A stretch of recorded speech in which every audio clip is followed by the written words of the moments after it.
Hello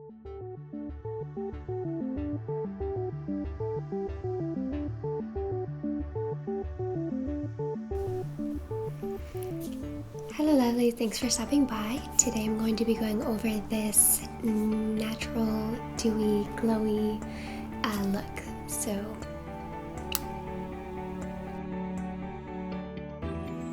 So I'm going to start off with this Time Balm Flawless Face Primer.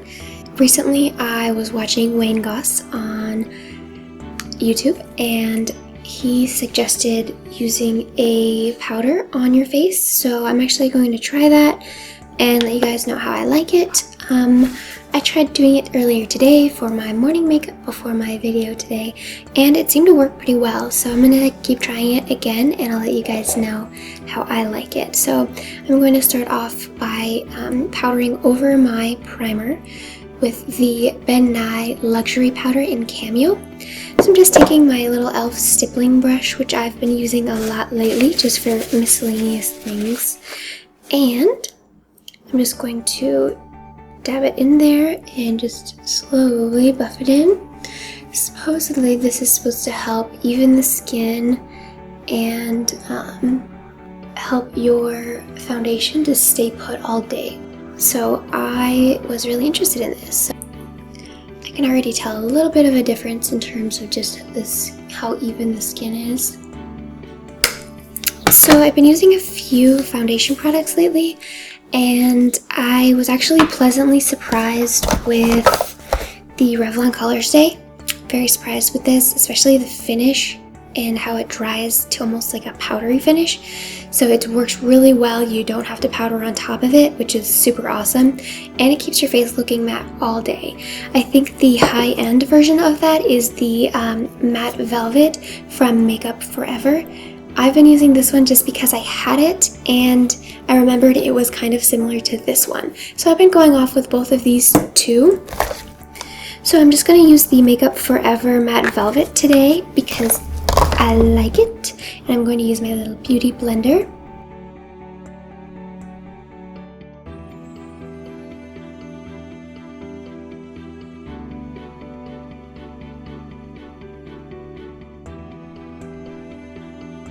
I usually try to avoid the upper lip area because, let's face it, we've all got a little bit of fuzz there, and sometimes it can really get heavy there and you don't even know it until it's too late.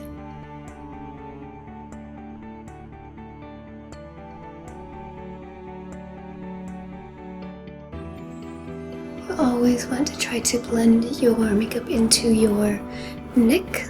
Always good practice. Oops. Next is a little bit of under eye concealer and brightener. I have been loving the NARS Radiant Creamy Concealer in the shade Chantilly, if that's how you pronounce it. I have been using it not quite under my eye, just kind of like on my cheekbone. I feel like that helps your under eye area to be less cakey, so I've been focusing it there and I feel that I get a better result with that. So it's a little lighter and it just doesn't create that cakiness right under your eye, because I love that under eye brightener. I just go along the nose, under the lip there, and then right at the cupid's bow with my concealer as a highlight. Oh no! Totally fudged up my concealer when I was talking. Whoa. And then I got crazy with it. So this makes your lips appear a little bit more full when you've got the highlight underneath and the contour underneath, which we'll do in a minute. And the cupid's bow, because it's cute. And this, I might have let it set too long. Oh no. Gotta get in there with some pressure. I might have let it sit for too long. We're doing alright. We're doing okay. So, whenever I do my under eye concealer, I always like to set with an powder under my eye. And I like to use my beauty blender. It works really well. I just kind of dab it in there and flick it off.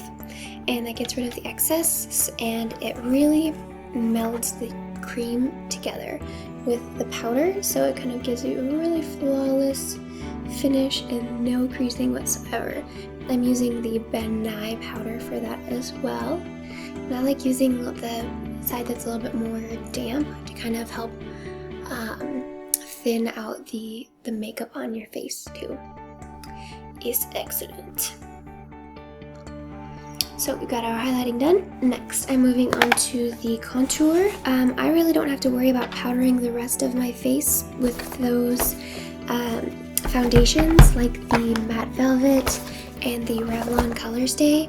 I like that I don't have to powder with those because it keeps one less layer on your face. So next, I'm going to use my e.l.f. blush brush. What's up with this hair right here? It's freaking out.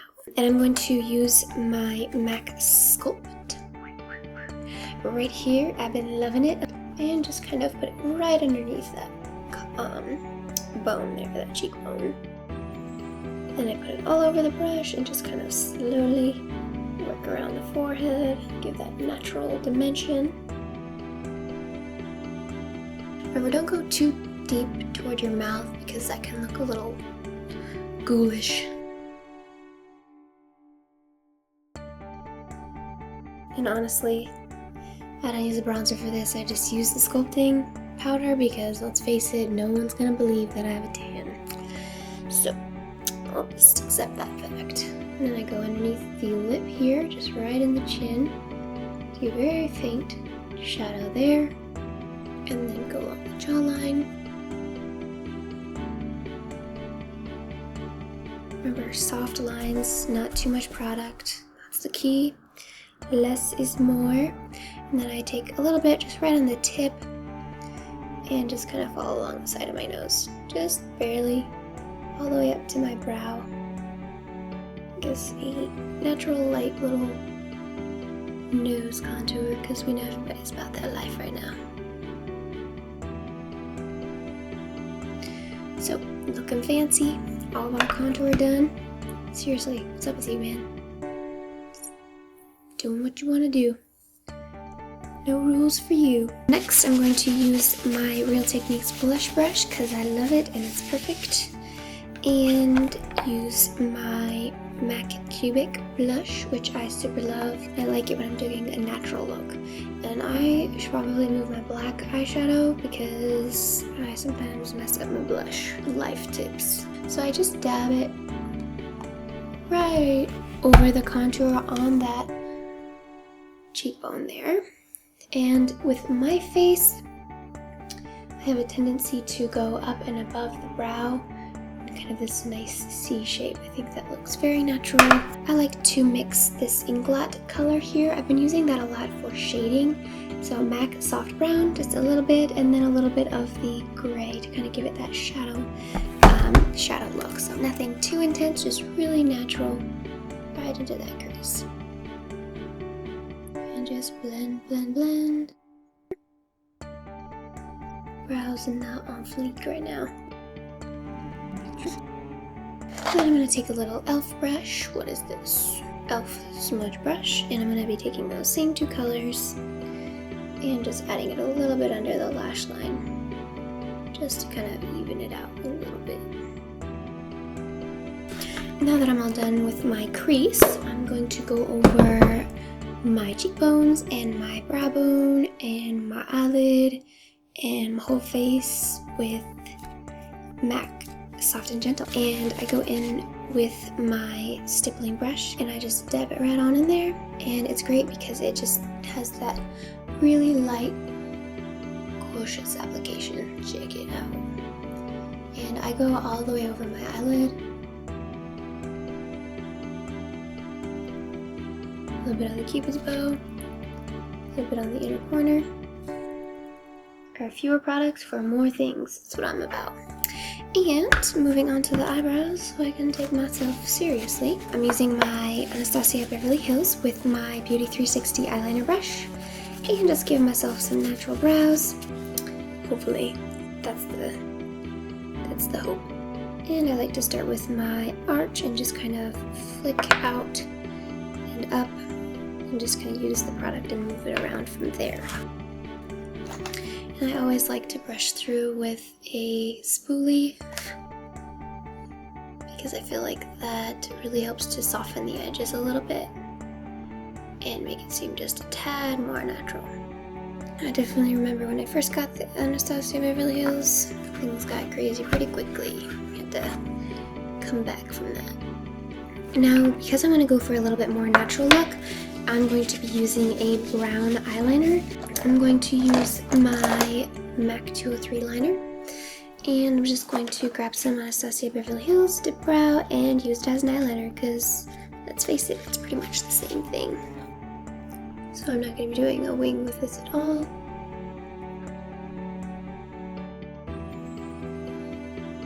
Next, I'm going to finish off the face by melding everything together with my stippling brush and my Nye Cameo. Just kind of going to blend everything together, blending out those harsh lines. So I always kind of just start low and work my way up.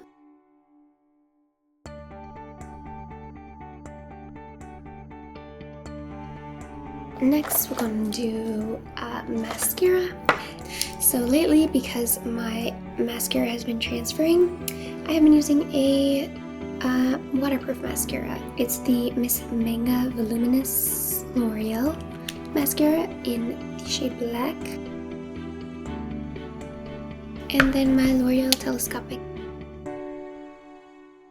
And now I'm going to add some Duo to my Soho lashes from the Cocoa line. Generally, for a more natural look, I would go with Ardell 100s, or 102s, but the ones that I have, it's time for them to retire. So this is what we got. So I'm also going to take my NYX liner and just put that in my waterline, kind of brighten up the eye. This is the NYX Wonder Pencil in the shade Light, and our lashes should be about tacky by now.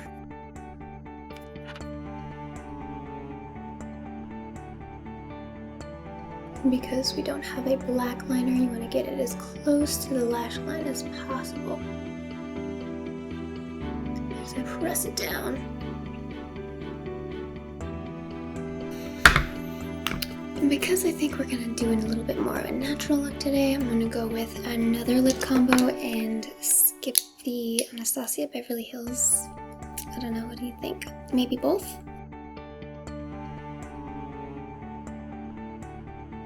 So I've been loving Creme de Nude from MAC.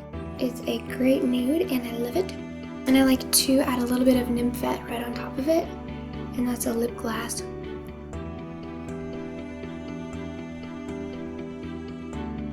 Love these, they smell so good. They're delicious. And I just kind of smooth the top there, because sometimes when you put it on, it can get a little cray. So that is the first lip option. And the next option is the Anastasia Beverly Hills. I'm going to use Pure Hollywood today, because it's a little bit more of a natural color.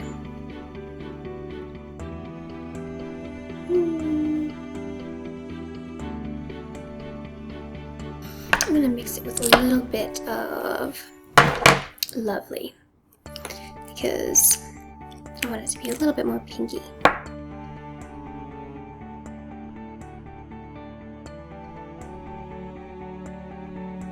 And then you can go in and finish it up with a little bit of lip liner. I'm using NYX. What color is this? Nude pink. Hey everyone, this is the finished look. Thanks for stopping by. Don't forget to comment and like and subscribe everywhere I'm at. We'll see you soon.